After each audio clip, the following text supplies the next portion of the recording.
فاتح مصر حضرت عمرو بن العاص رضی اللہ تعالی عنہ کے ذریعے فتح ہونے والا شہر ہے۔ بسم اللہ الرحمن الرحیم۔ جیسا کہ بیان کیا جا چکا ہے کہ آپ کے سامنے انشاءاللہ فلسطین کی مکمل تاریخ پیش کی جائے گی، تو آج آپ کے خدمت میں تیسری قسط پیش کر رہا ہوں۔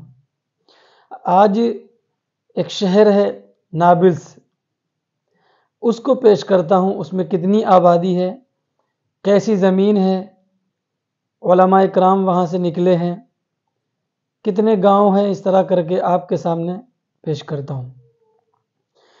یہ شہر مغربی کنارے کے شمال میں واقع ہے۔ اس کی جائے وقوع جنوباً جبل جرزیم اور شمالاً جبل ایبال کے درمیان واقع مشرق و مغرب سے کھلی ہوئی وادی ہے۔ بحر متوسط سے یہ شہر 42 کلومیٹر کے فاصلے پر ہے۔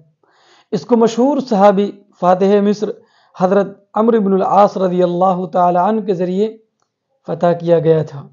اس وقت اس کی آبادی تقریباً 1,40,000 نفوس پر مشتمل ہے۔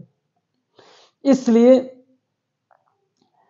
متعدد انقلابی تحریکوں نے یہاں پر جنم لیا ہے، اور اس کے باشندے اکثر و بیشتر پڑھے لکھے ہوا کرتے ہیں، اور یہاں پر بڑے جلیل القدر علماء اکرام پیدا ہوئے ہیں جنہیں عالمی شہرت ملی ہے، انشاءاللہ اخروی سرخروئی بھی ملے گی، جن میں مشہور حنبلی فقی ابن قدامہ مقدسی رحمۃ اللہ تعالی نے یہاں پر پیدا ہوئے، اور بھی جلیل القدر علماء اکرام نے یہاں پر جنم لیا ہے۔